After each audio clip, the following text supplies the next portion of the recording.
There are hundreds of families who will spend this holiday season in area shelters, but Renee Green and her daughter Danielle will not be among them. It's not hopeless if you don't feel that way about it. You just can't give in to whatever's happening around you. Whatever circumstances brings you to be homeless or brings you to be a battered woman, you have to get out of it. After 8 years with an abusive mate, Renee finally acted to end her cycle of pain. Clutching her daughter and little more than the clothes on her back, she arrived at Logan Airport last August, frightened, broke, and homeless. So I started making phone calls. I called several shelters. I called people that I knew that were affiliated with them. There was just an overabundance of women in them at the time. They were full. I mean, there was no placement for me. Renee eventually did find shelter and a place on the welfare rolls as well.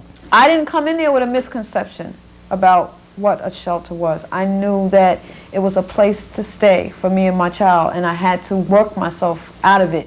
This Thanksgiving, Renee Green certainly has much to be thankful for. Her life has come full circle. She has a place of her own, and she no longer looks to the state as a means of support.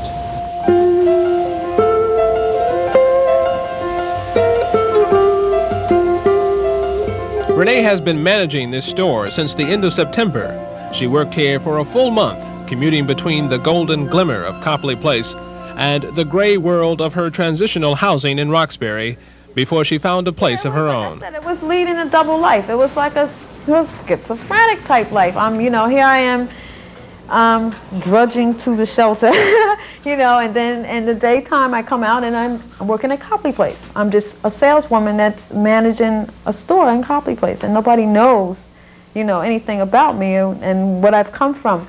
But at home, life is still humble. The furnishings in Renee's one-bedroom apartment are sparse, nothing fancy. But the essential things are here, including 2 chairs and a table, still unassembled, but hopefully ready for tomorrow's meal. I'm going to try to bake a pie. I've never baked a pie. And just be thankful that goes in your mouth. I have a lot to be thankful for a change. Renee's transition from homeless mother to hopeful parent is not a miracle makeover. Her life is hardly complete and far from perfect. But she believes she has seen the worst of times and now looks forward to better times ahead.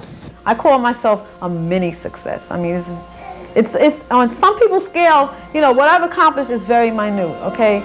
But someone coming from the situation that I've come from and lived in the type of lifestyle that I've lived for a number of years, it's a great success.